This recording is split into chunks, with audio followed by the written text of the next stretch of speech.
You are listening to the Retina UK online Wrexham local peer support group meeting recorded Wednesday, 13th of July 2022. Good evening, everybody. My name is Mark Baxter. I'm the Information and Support Coordinator for Retina UK. Welcome to our second Wrexham Local Peer Support Group meeting for Retina UK. I'm joined with our facilitator, Richard Zimbler, who is going to now introduce tonight's speaker from the North Wales Society for the Blind. Thanks very much, Richard. Over to you. Hi everyone, so I'm Richard Zimbler. I'm the peer support facilitator for Wrexham for Retina UK. I just wanted to say thank you for our speaker giving up their time this evening for coming along and telling us all about what they do for North Wales Society for the Blind. So I'll now hand you over to Nick Thomas to tell us all about what he does. Thank you very much. Yes, thank you for inviting me along to this peer support group tonight. It's always nice to talk and to meet new people. So yeah, as mentioned, so my name's Nick Thomas and I am the development officer for the North Wales Society of the Blind. So we are a sight loss charity based in Bangor, North Wales. So we have a team of people there that work to support people of any age and with any sort of sight condition to promote a more independent lifestyle. So my main role at the Society is to try and develop projects that will include people who are living with sight loss, to give them new experiences and to open up, a different kind of activity or a different way of working for people with sight loss. Another one of my roles is that I work quite a lot on the accessibility and technology side of things. So I will work with a client of any age, identify what their needs and technological issues are, and then we can work together on a plan to find the right equipment and then provide a kind of a training program for them one-to-one or in groups to be able then to use the technology and to then be a little bit more independent at home using technology and things as well. Obviously, I also, try and introduce new pieces of technology to people, things that we have adapted from the mainstream technology world that could be incorporated and used by people with sight loss. I work quite closely with the rehabilitation team that we've got at the Society as well, to tailor any kind of work that the rehab team are doing with individual clients so that they get the most out of the technology and the equipment that the rehab team are able to prescribe to the clients as well. Another thing that I do, which I've started doing quite recently, and it's something that we have found to be really, really useful and really, really important, is the fact that I kind of act as a mentor for people who are recently been diagnosed with any kind of eye condition. So, I was diagnosed with Stargardts macular dystrophy back in the year, it was year 2000. I got the final diagnosis, but obviously it'd been ongoing for a few years before that through testing and things. So I was around 19 years of age when I was diagnosed. Obviously back then, being 19 years of age, I was living my life of what a 19-year-old lad does. I don't really want to go into a lot of it because I think everybody can imagine what 19-year-old lads in little small country villages get up to. But yeah, I was living life, enjoying life, working in leisure centres as a sports coach and swimming instructor. I had passed my test. I was driving around, really enjoying my independent life as a young lad driving around. And then to be hit with the kind of the bombshell of, this eye condition with Stargardts and how that was going to impact my life was a massive kind of shock. Now, for me personally, I have always been a sporty person. So I've always played in, different sports, been part of teams, school teams, and then senior football teams and basketball teams as I was growing up. So the natural way for me to cope with the stresses and strains of the diagnosis and and the kind of the feelings and emotions that I were going through was just to throw myself in deeply into the sport. I was quite lucky at the time because where I worked, I had all the contacts that I needed to be able to to find my way into sports that were adaptable and accessible for somebody with sight loss. So I worked quite closely with a disability sport development officer, and we identified different clubs and different activities that were kind of accessible for me as a person beginning my kind of journey through sight loss, and went along to different kind of taster sessions, and found that at the time, athletics was one of the sports that kind of gave me what I needed at the time to be able to get rid of all my kind of emotions and frustrations just by allowing me really to train and run and as fast and as hard as I could, which kind of drained all the kind of the emotion and energy out of me. So at that time, that was what I kind of needed to be able to cope with diagnosis and cope with, all the kind of the changes that were happening in my life at the time. What I started to do then, obviously, was I started to really enjoy the fact that even though I was a person going through a difficult time and getting to grips and starting to understand what the sight loss meant for me, I was really enjoying being able to take part and participate and meet people who were going through the same thing as I was. So I was meeting different people who had sight loss. They were on different kind of times and different parts of the journey. So I was able to talk to different people, bounce ideas off different people, get feedback off from them and experiences back from them. And that quickly made me realize that that was something that I wanted to do. There was a saying that I had heard of, be the person you needed when you were a child. And that kind of resonated a little bit with me because when I was first diagnosed, I really didn't have anybody to turn to who had been living with sight loss.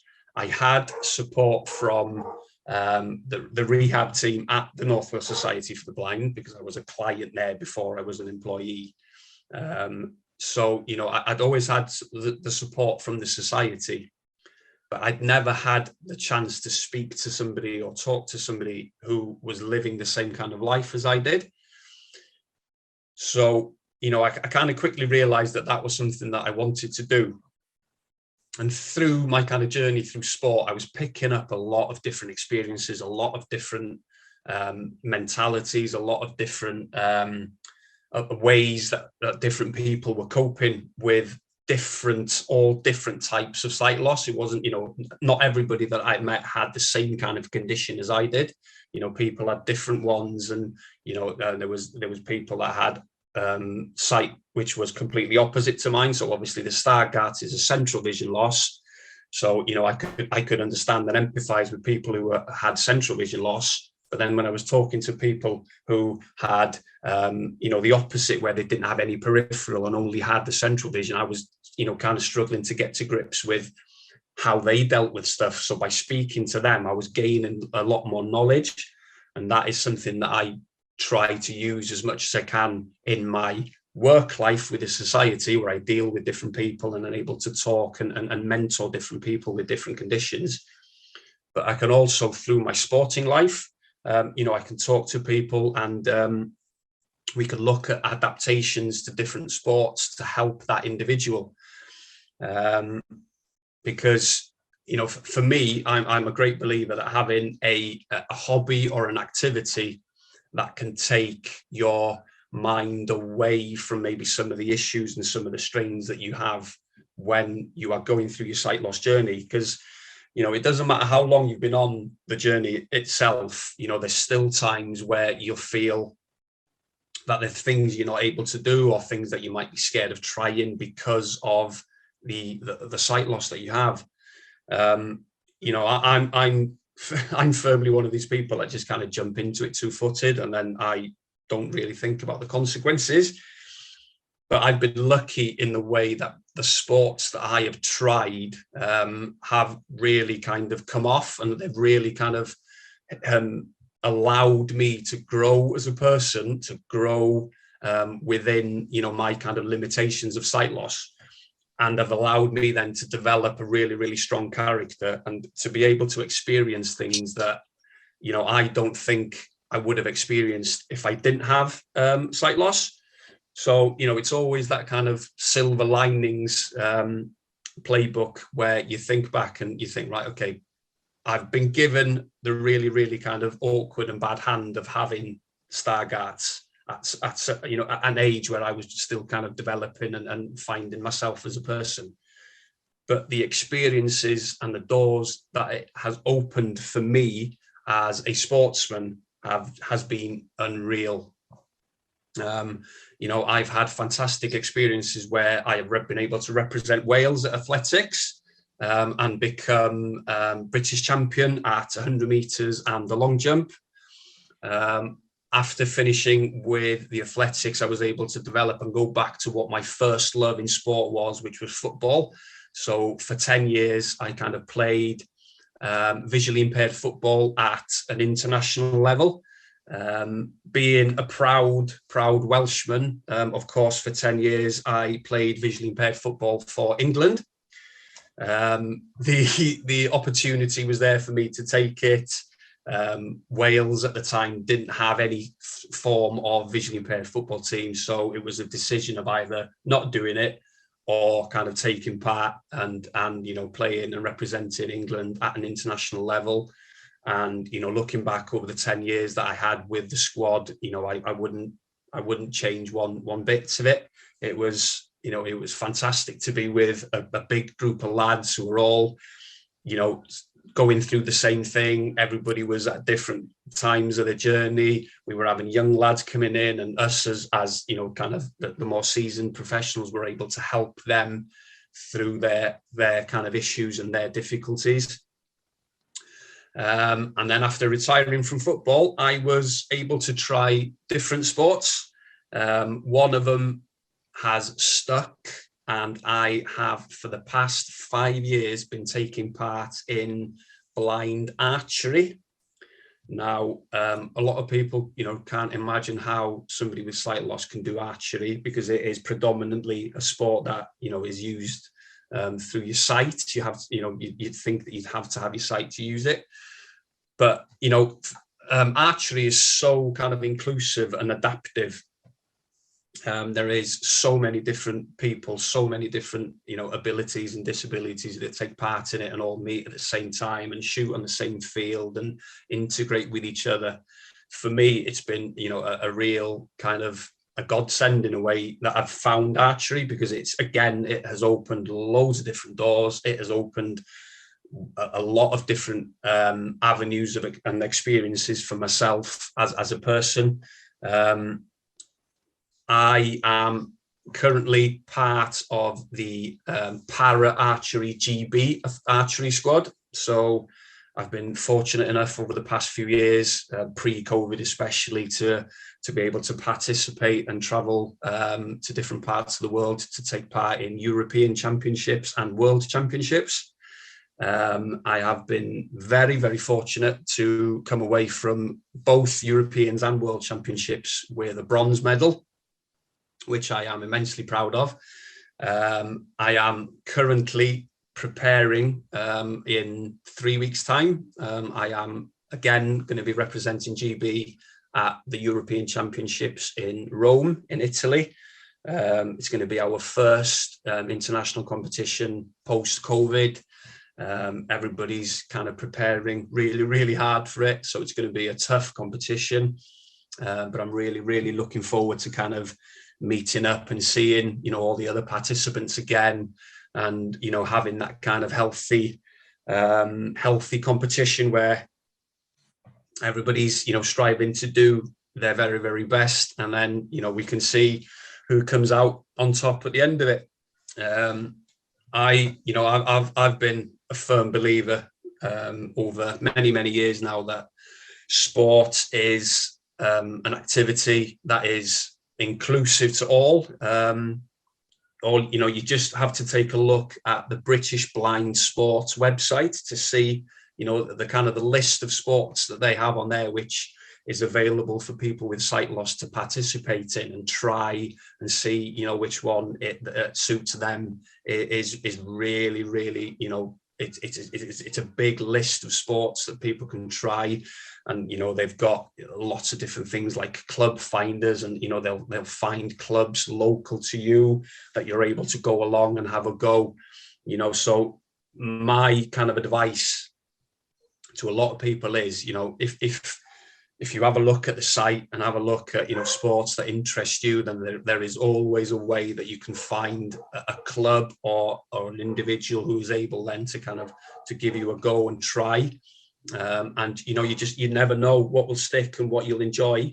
But yeah, you know, for me, I think the massive kind of point that I'd like everybody to take away from things is, yes, you may have sight loss. Yes, there are certain things that you feel you may not be able to do anymore. But from my experience and from experiences of other people that I have met over the past 22 odd years, you know, sport does not have to be one of those things.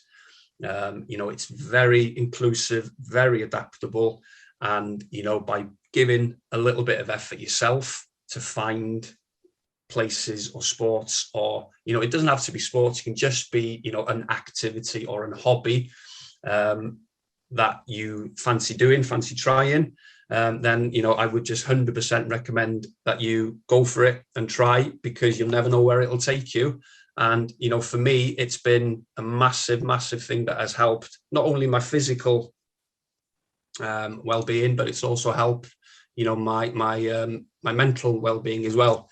Because in times where I have been a little bit low and struggling with my issues of sight loss, then sport is, and obviously the support of my family as well. You know, I can't undermine, you know, the role that my wife and my kids have.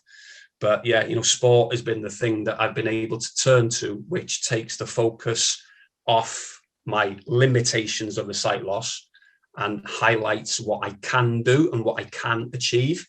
And I think, you know, having a hobby or a sport that you enjoy doing can do the same for you. Yeah, so, you know, for me, from my point of view, that's been my kind of journey so far. You know, I'm really enjoying what I'm doing at the society. And I am really excited about, you know, what my kind of sporting future holds for me as well. So hopefully that's, you know, enough to kind of inspire other people to give things a go and try. And yeah, you know, I'm here and I am open to anybody who has any questions.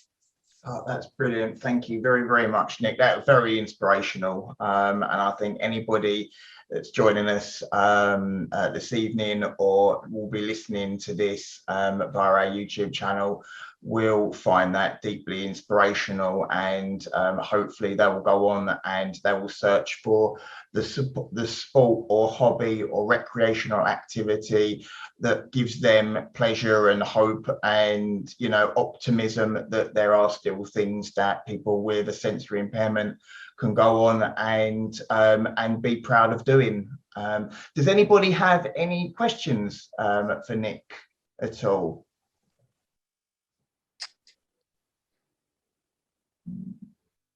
No. I have one for you, Nick. If anybody is interested, because blind archery sounds incredible. Is it acoustic archery that you do? Is it with the beep that gets closer to the target? Because I've heard that with acoustic rifle shooting as well. So acoustic rifle shooting is a really good sport as well. I've tried that, but no, archery is not actually done acoustically, so it's done. So the way it works is, we'll have pieces of equipment. So we've got a set of what we call foot locators.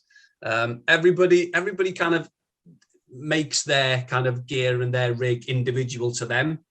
But the basic equipment everybody will have is they will have some form of foot locators that get put on the floor, so that, you know, every time you're kind of stepping in to take your shot, your feet go to the same place all the time, so that you know that you're aligned up in the right place and in the right position. And then in front of me, I've got a kind of a camera tripod, which has been adapted to take what we call a tactile sight on the front of it. And then, so when I'm stood in my foot locators and I draw the bow back, the front hand then, which is holding the bow, which is aiming down the range towards the target, will rest the back of my hand on the tactile sight. And then when my hand is resting on the tactile sight in a certain position in my hand, I know then that I am aiming down the range towards the target. So indoors, the target will be 18 meters away. Outdoors, when we shoot outdoors, it's 30 meters away. So obviously, you know, I can't see where the target is. I can't aim using my sight. So the equipment that we use, every archer has something called a spotter. So we'll have a sighted spotter with us. They help us set up the equipment and get it lined up. And then when we shoot the arrow, where the arrow lands on the target, the spotter will kind of tell us using a clock face system and the color from the target. So we always know where every individual arrow lands. And then it's up to us then to make our adaptations on whichever kind of rig we've got to move the arrows left or right or up and down to get them closest to the middle.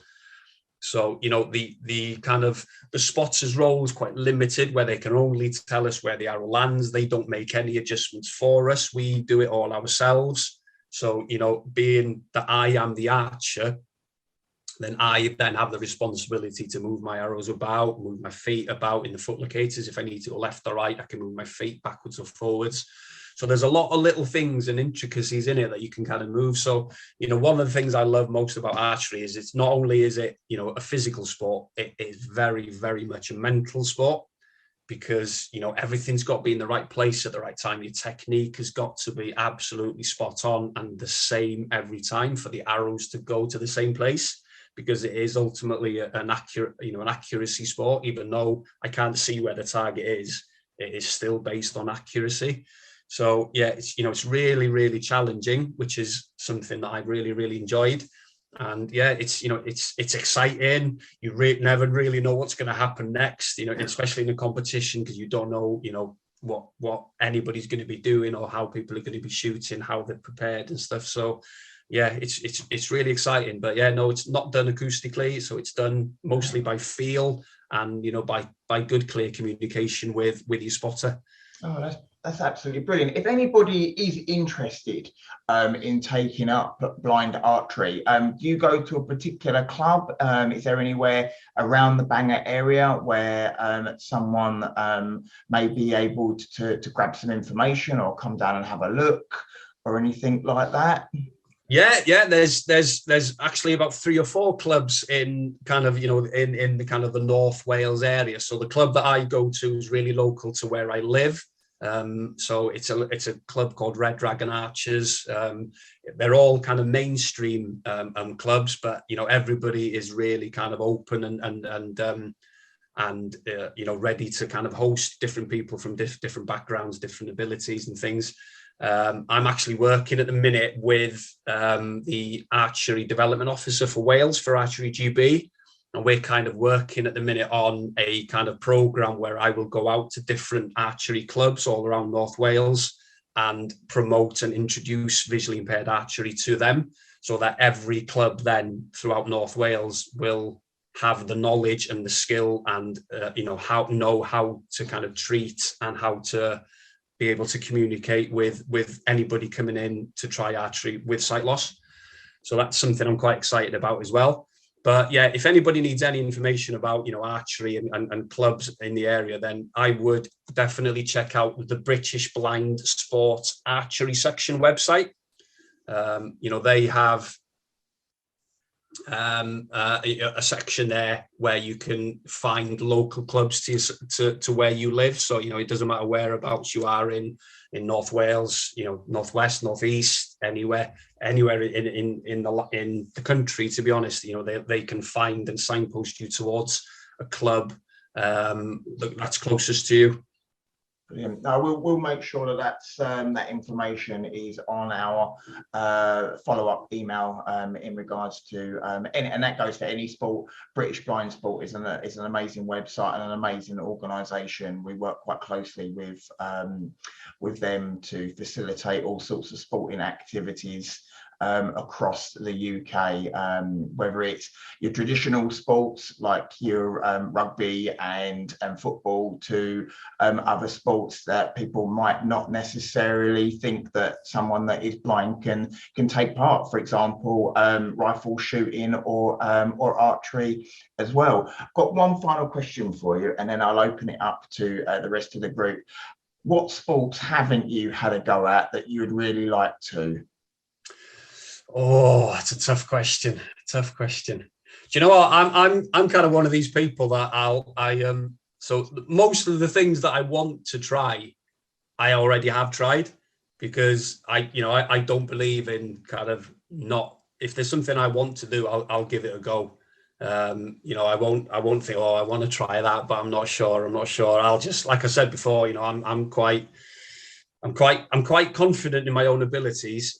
So, I'll just kind of jump in. So, I've done athletics, I've done football, the VI football, doing the archery, I've done acoustic shooting. I have also done track cycling on a velodrome. So that's on a tandem bike, herring around a velodrome full speed. That was quite exciting and nerve-wracking at the same time. I've also tried a little bit of VI golf, a little bit of VI cricket.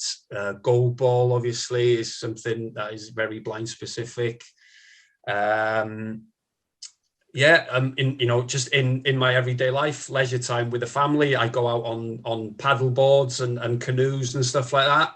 I go out walking. We go to the Lake District every year and do some hiking and stuff. I'm really kind of, just really annoyingly active, I think. So I just kind of try everything. But yeah, I don't think there's anything. I think, you know what, thinking about it, the only thing I haven't tried as yet, which I do fancy trying, but there's nothing as yet which has been set up close to us here, is actually the VI rugby. I haven't tried it yet, but it's something I'd like to try.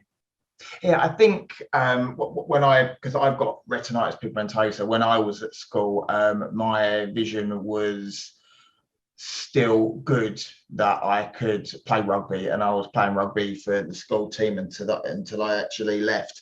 I would have taken it professional, but knowing what I know now with the sight loss and everything, it would have been, unless I don't think the rugby scene, because you could say to some people it's not kind of gone on as much as football in terms of VI sports or VI adaptations, but I don't believe that VI rugby is a contact sport. I think it's done slightly different. Obviously, you don't want to go running past the person that you're about to tackle, but it would be something that I would like to get involved in. If there is anything that comes around, even in England or Wales or across the UK, that would be something worth trying. Yeah. You mentioned canoeing. That's something that I've started since we've come out of lockdown. With me and my buddy have dusted off. We've got a tandem canoe, a double canoe, which we went out in it a couple of weekends ago. And you're saying about sports and our hobbies that you just feel like you're in the right place at the right time, and there's nothing better than being out on the water and just sitting there, or hitting the bullseye, for example. It's just that defining moment. You think that there's nothing out there that I can't try or I can't do that I'm not going to be able to enjoy, regardless of having a sensory impairment. Yeah, no, 100%. The satisfaction I get, from, for example, if I'm shooting an outdoor competition, then we shoot ends of 6 arrows, and obviously I let the arrows go, and then I wait for a second or two to get the call from the spotter to tell me where it lands. And if he turns around and says, "Yeah, that's gold X ring," which is the very, very middle of the target, the feeling that I get inside when I hear that call come over. It's it is brilliant, because that you just all of a sudden inside yourself you are thinking, yeah, there's nothing better than that. Even somebody with sight loss, even somebody who hasn't got sight loss, somebody who is fully sighted can't do any better than that. And that kind of the self-satisfaction that you get from that is for me is brilliant. And I bet the next thing you're thinking about is, how did I do that, and can I do it again? When did I put my feet? Yeah, that is the challenge. Is like, right, okay, how did that feel? How did I do that? And then you shoot the next one, and it lands somewhere else, and you're like, no, that wasn't that. So yeah, that's where the frustration comes back in. Then he's like, well, why could I do that again? But yeah, no, it is. It's kind of satisfying and frustrating at the same time. No, that's awesome. Thank you so much. It's very, very inspirational to meet sports enthusiasts, and that's one of the main focuses and the main topics of a few of our meetings over the summer in collaboration with like the Commonwealth Games. We've had emotional speakers that have done treks across the Himalayas. We've had, you mentioned, cycling on a velodrome. We've had Paralympic cyclists speak, professional sports personalities, well, all talking about their journey, and a lot of them are all being very, very similar in a type of, I was in the right place at the right time. I didn't let my sight loss stop me from taking part in this activity, and it's led me down this route that has been extremely beneficial to me, as a person, and it's helped me sort of grow and become the person I am today. So, and for me personally as well, I speak, from what I've done from a blind person perspective, and the places that I've been to and the things that I've seen and done and experienced. It's only through the sight loss path that I've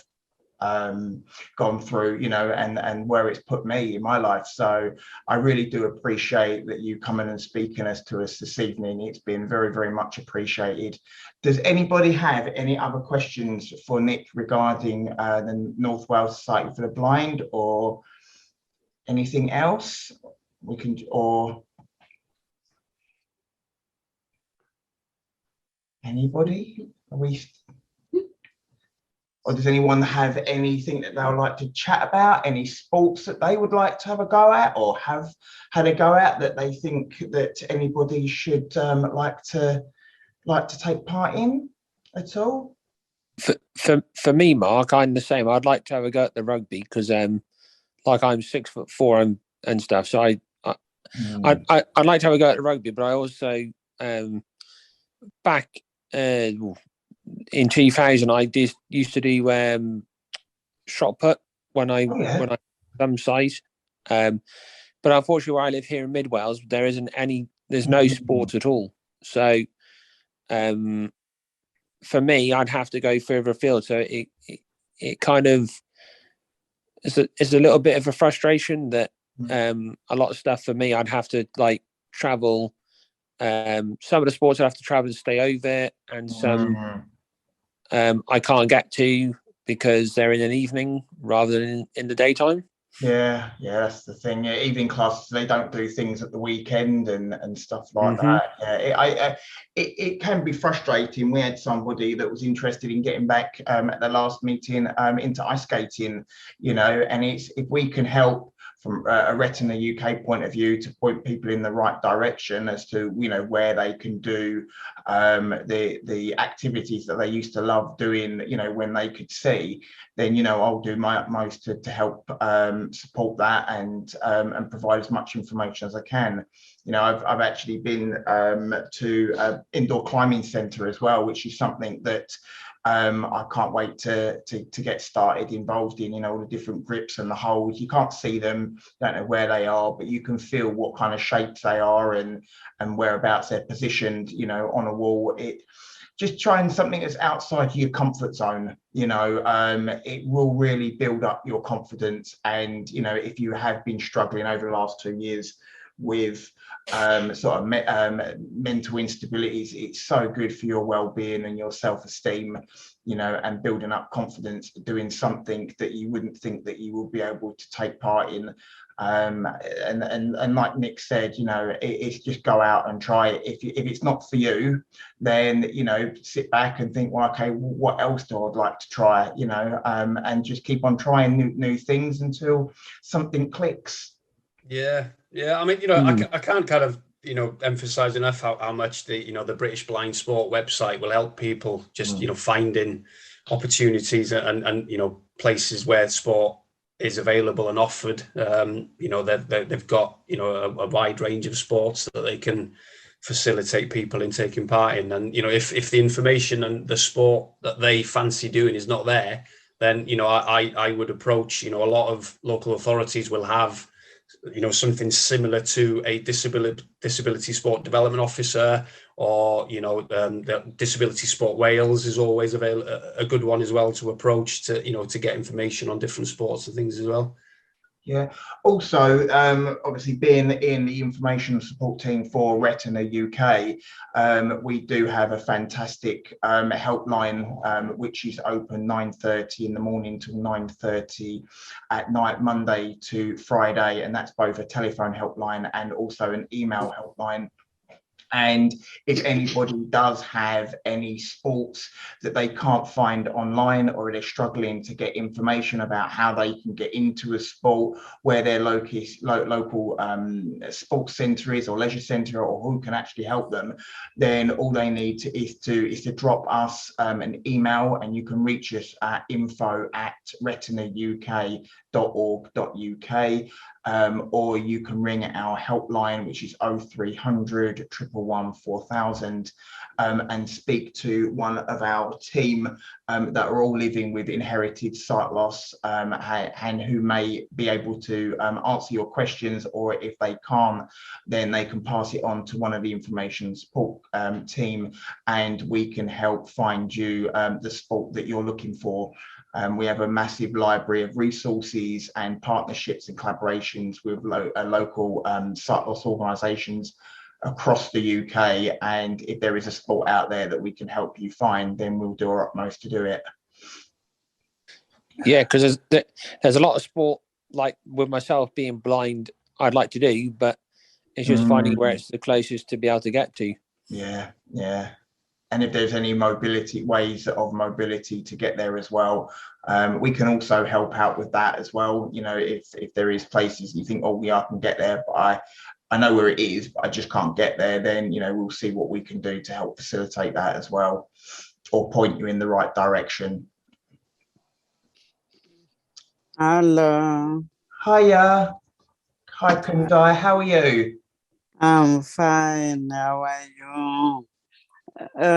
In Wrexham, there's a bowling club for the deaf and blind. So I go there every Wednesday. Oh, is that 10-pin bowling, or is that bowls? They go to Bradley Cricket Club. Yeah, wow. Do you enjoy that? I do. Brilliant. I do, because it's not a vigorous game. It's just, but afterwards you feel tired. That's But amazing. but I enjoy it.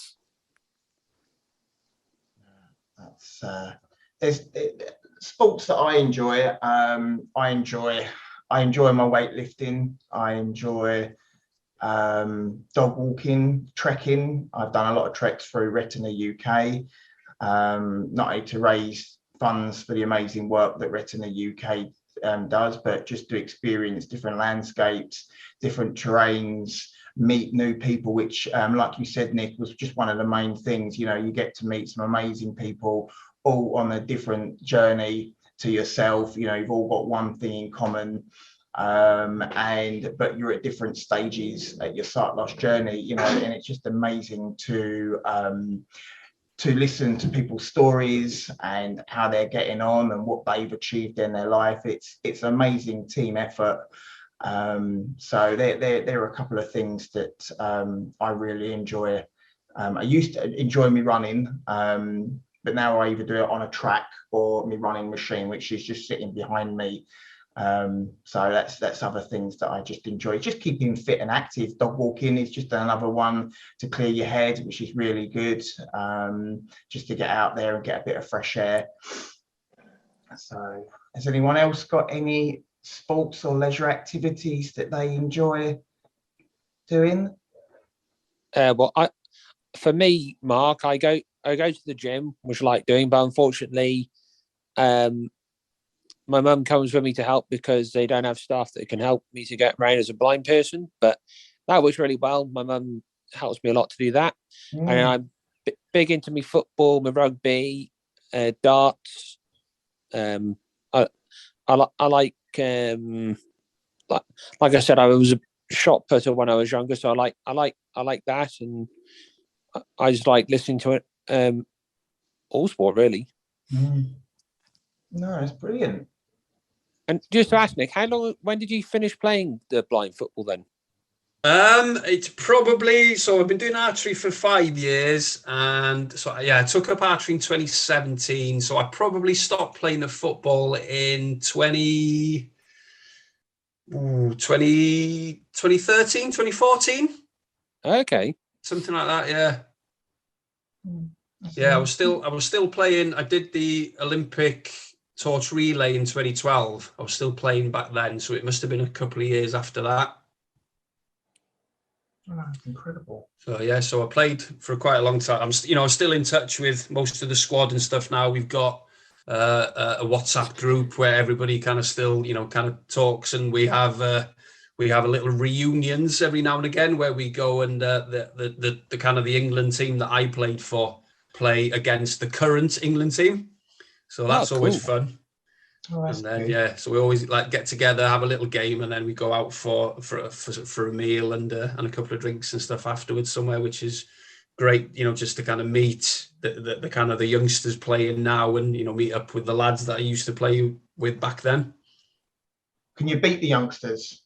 Do you know what? First year we beat them, and they were a bit shell shocked. Yeah, you can't beat. Second time we did it, you can't beat wisdom experience. No, do you know what? It was like the first 10, 15 minutes into the game, they went 3-0 up, and they were starting to get cocky and a bit arrogant. And but it took us oldies that long to get the muscles going again and to get clicked back into kind of the old ways. But yeah, we soon got them back. We beat them kind of 5-3 in the end, and it was wow. Yeah, like I said, they were a bit shell shocked and they were a bit quiet on the evening. But it was good fun. It was good fun.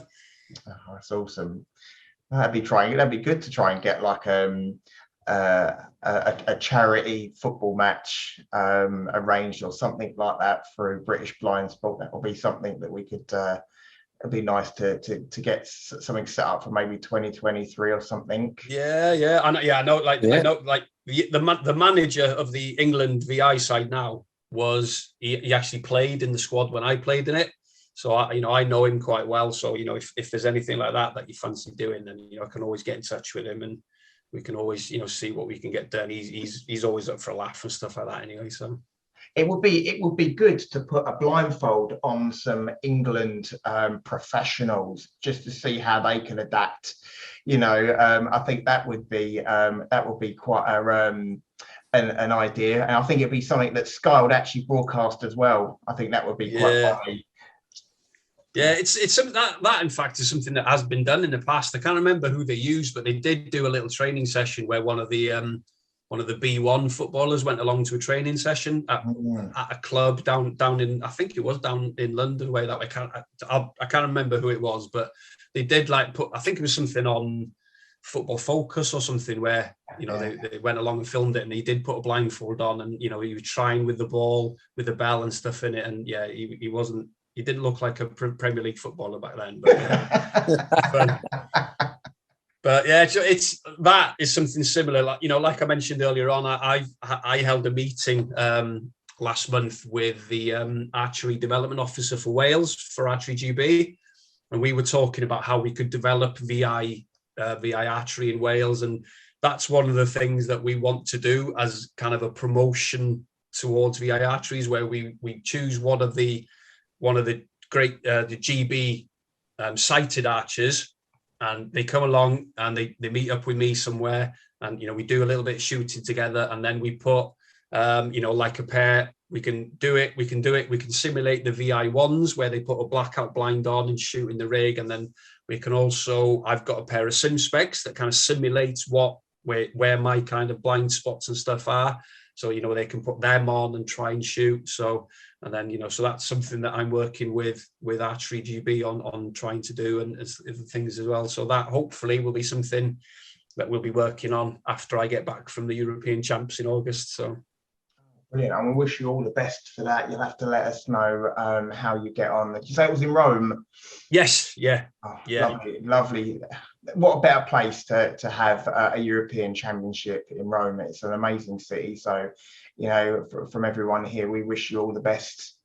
And thank you very much. Yeah, might need it, but yeah, no, it's good. Bring home another medal. Yes, hopefully that's the plan. That's the plan. So. Oh, that's brilliant. Is anybody? It's coming up to 8 o'clock. Has anybody got any final questions for Nick, or if you like any information from Retina UK about some of the other services that we can provide? If not, we can put in our follow-up email, we will put a few links to our website regarding other recordings that you might find interesting, if it's in regards to the research that we help support for inherited sight loss. Also, there will put some information about how you can find the recording from the annual and professional conferences that were held this weekend in Birmingham, which will be on our website very soon, just in case you didn't get a chance to listen to it in person, or actually listen to the recording via the internet, or attend in person. The audio recordings will be available soon on our website as well.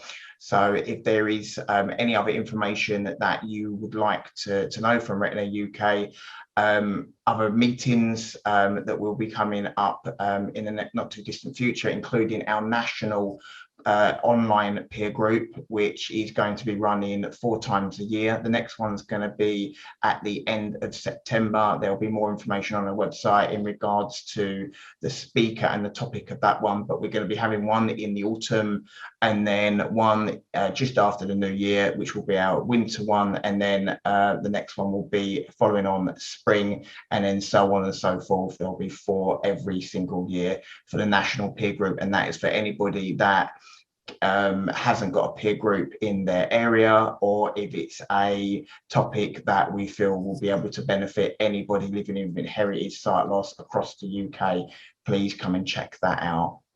So if anybody got any final questions, if not, we will let you go about the rest of your evening. Enjoy the warmer weather tomorrow, and if you haven't had any dinner, you can pop off and have something to eat.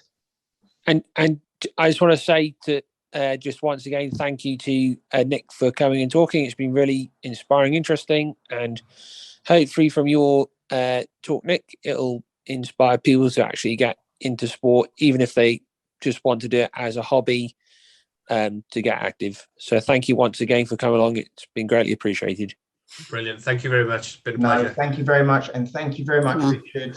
Thank you very much. No worries. Thank you everybody for coming along. It's been a pleasure. Very inspirational. Yes. Take care, everyone. Have a lovely evening. Bye, everyone. Thank Take you. care. Bye. Take Thank care. you. Thank you. Bye. Bye. Bye. Bye. Bye. We hope you have enjoyed this recording. If you have any questions, queries, or wish to leave any feedback, then please leave it in the comment section below. Alternatively, you can send your inquiries to info@retinauk.org.uk. Contact us via the telephone on 01280 821 334 or call our helpline on 0300 111 4000, which is open Monday to Friday 9:30 a.m. to 9:30 p.m. If you would like to know more about our local peer groups, when your next meeting will be held, or if you wish to get involved in creating your own group, or would like to know more about our services that Retina UK provides, then please visit our information and support page on our website www.retinauk.org.uk and navigate to our local peer group page. Thanks again for listening. We hope to see you again soon. Take care and bye for now.